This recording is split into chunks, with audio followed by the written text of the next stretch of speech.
एक औरत आई सहाबिया और शिकायत करने लगी, अल्लाह के नबी मेरा शौहर जब भी घर में घुसता आता ठोंका ठोंक लगता, खूब मारता है मुझे। मैं रोज़ा रखती हूँ तो तब भी मारता है और मैं नमाज पढ़ती हूँ तब भी मारता है। अल्लाह के नबी सल्लल्लाहु अलैहि वसल्लम ने कहा ये तो बड़ा गलत काम है, लेकिन जब तक मैं उनकी सुन नहीं लूँगा मैं फ़ैसला कैसे करूँ, उनको बुलाओ। शौहर को बुलाया गया, कहा अल्लाह के नबी सल्लल्लाहु अलैहि वसल्लम ने तुम्हारी बीवी शिकायत लेके आई है कि तुम इसको बहुत मारते हो, बहुत ठोंकते हो, क्या बात है।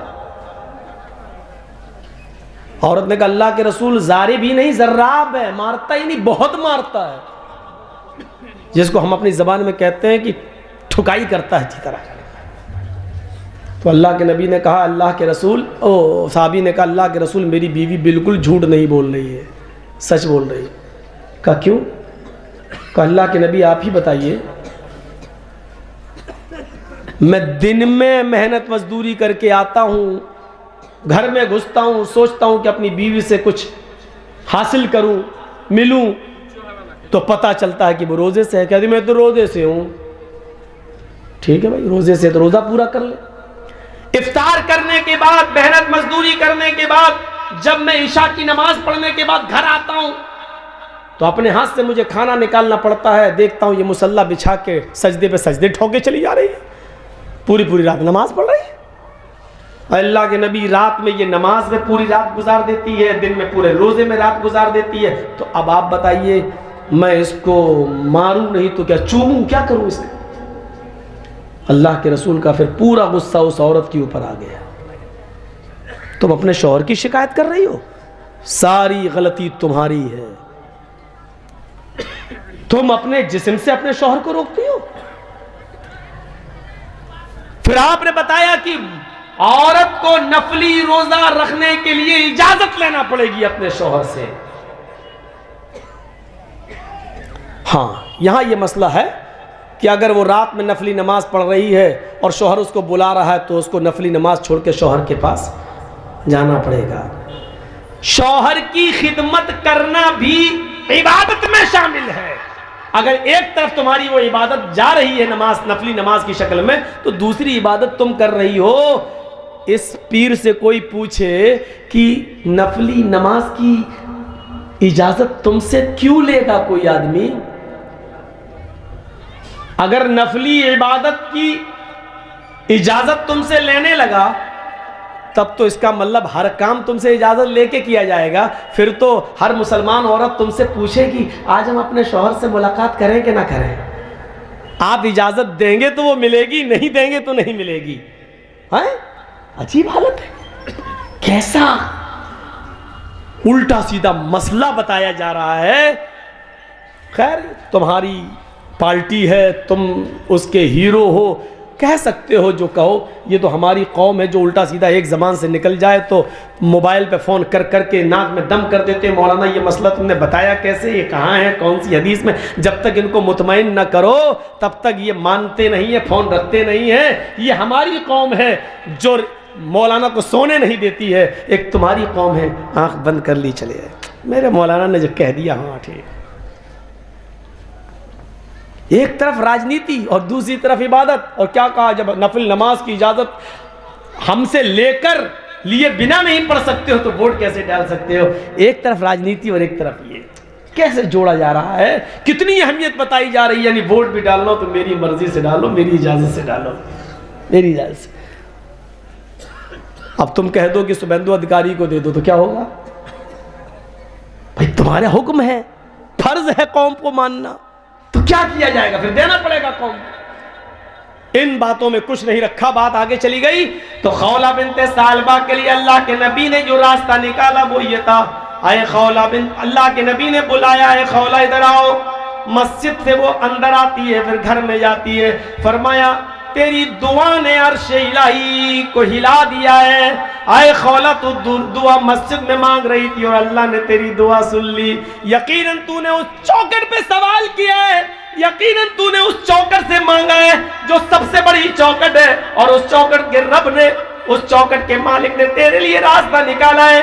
अपने शौहर से कह दो अब सजा सुन लो। जो लोग अपनी बीवी को कह देते तो मुझ पर मेरी मौत की तरह हराम, चल हट, नहीं छुएंगे तुझे, वो लोग सजा सुने क्या है। फरमाया अपने शौहर से कह दो एक गुलाम आजाद करे। गुलाम, आ गई बात। एक आदमी खरीदो गुलाम और आज़ाद कर दो उसको, या तुम्हारे पास कोई गुलाम हो तो उसको आज़ाद कर दो, ये सज़ा है। और अगर ये ताकत ना हो तो फशहरैनी मुतताबियैन, 2 महीने के मुसलसल पे दर पे कंटिन्यू रोजा रखो। दूसरी सजा, जब गुलाम आजाद करने की ताकत ना हो तब दूसरी सजा क्या है? तीनों में से कोई एक है, जरूरी नहीं है कि ये ना हो, तो ये 3 सजाएं बताई, उनमें से कोई एक कर दो। एक गुलाम आजाद करो और या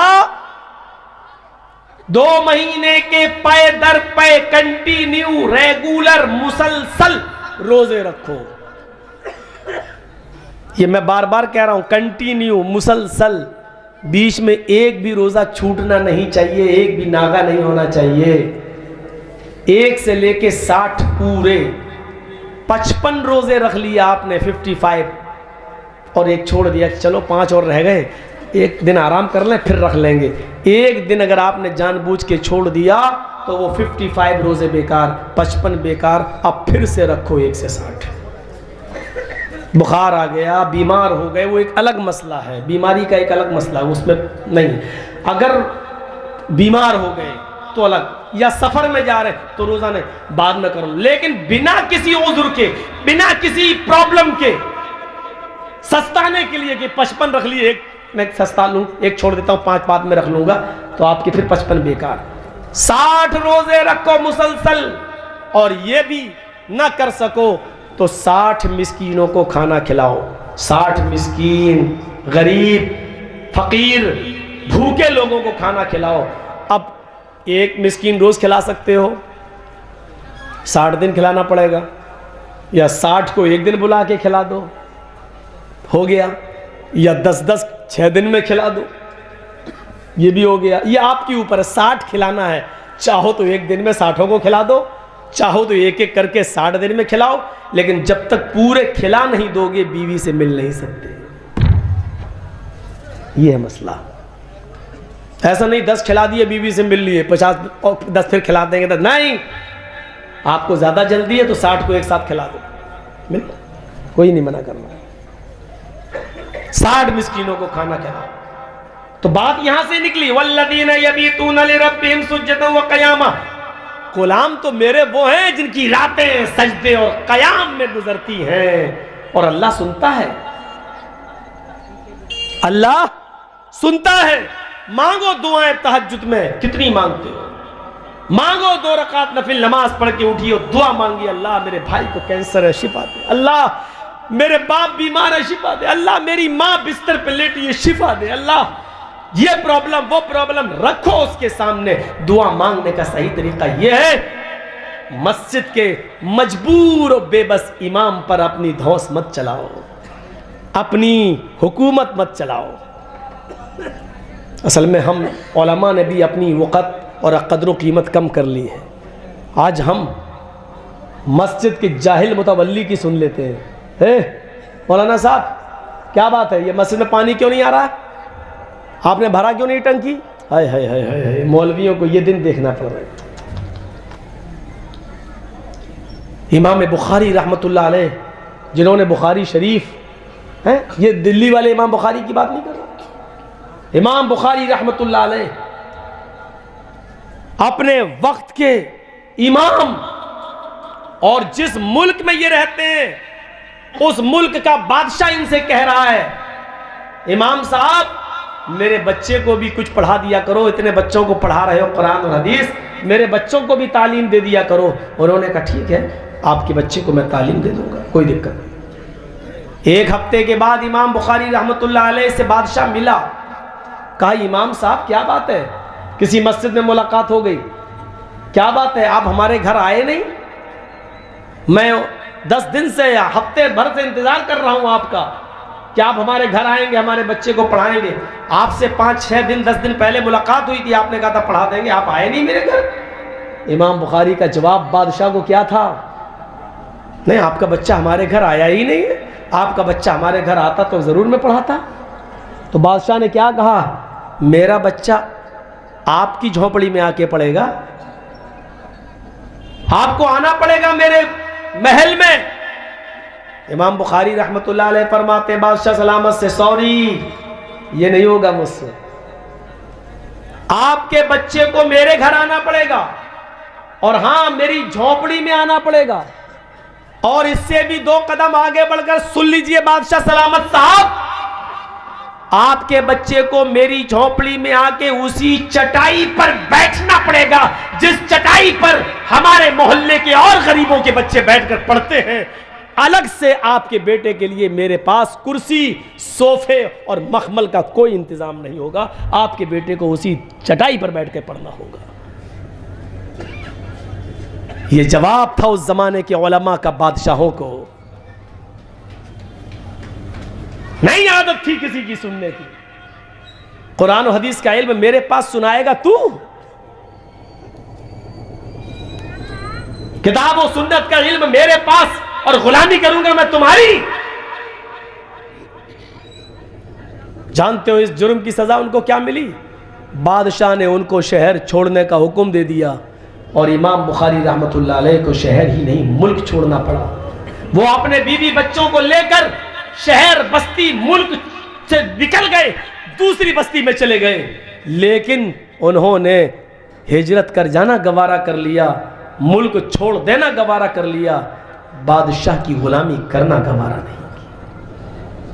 उलमा अपने वकार को समझें, उलमा अपने मकाम को समझें, और आप लोग भी समझिए। उलमा के मकाम को समझने की कोशिश कीजिए, उनकी इज्जत करना कीजिए। याद रखिए, ये मिट गए तो पैदाइश से लेके मौत तक सारे काम मौलवी काम आता है। मौलवी आपके मरने के बाद जनाजा पढ़ाने वाला भी कोई नहीं मिलेगा। कदर कीजिए, कदर।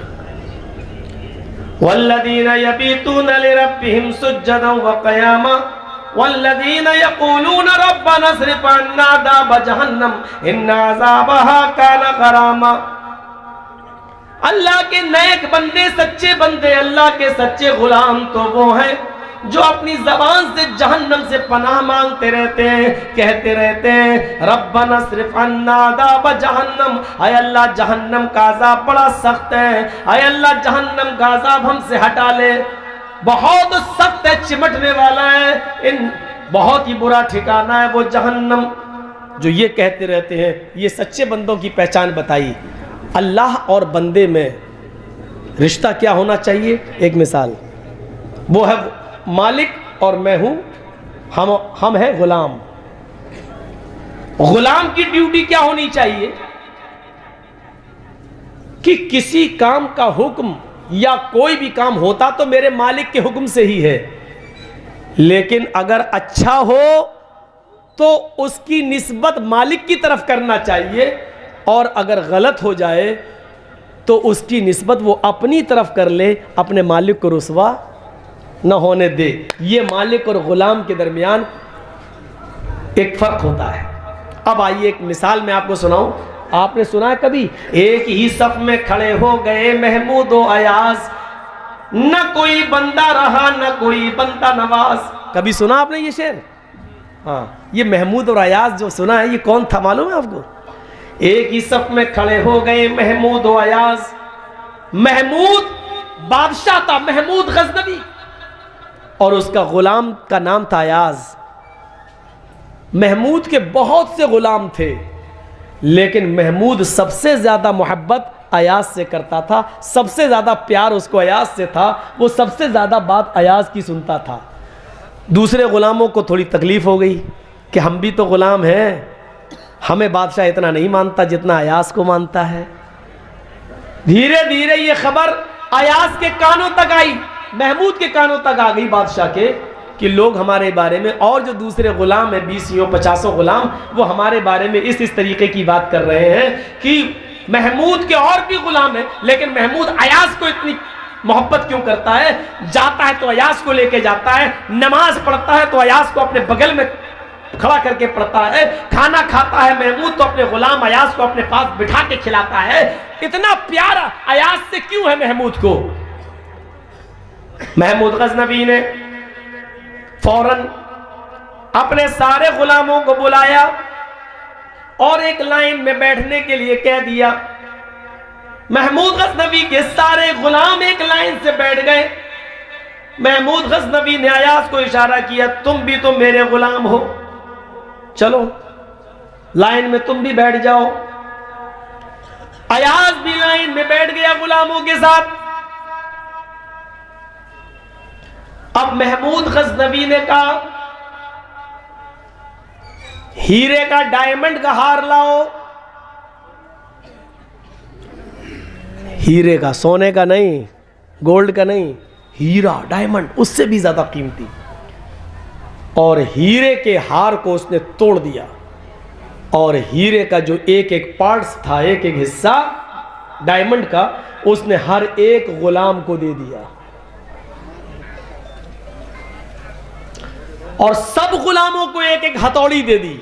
हथौड़ा लो, सबको दिया, अयाज को भी दिया। कहा कि तुम्हारे पास क्या है?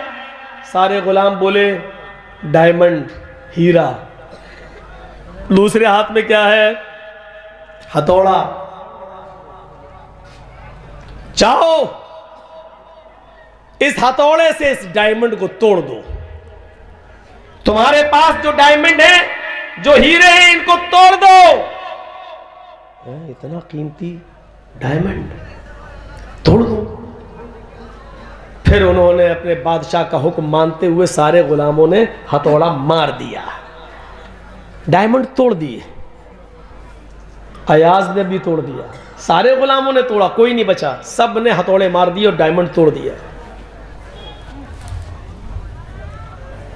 अब महमूद ने एक एक करके सबसे पूछा, तुमने डायमंड क्यों तोड़ा?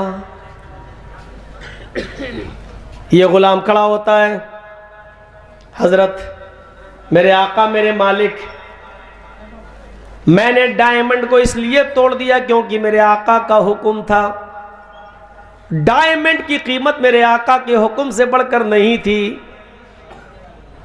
इसमें चापलूसी भी थी और तारीफ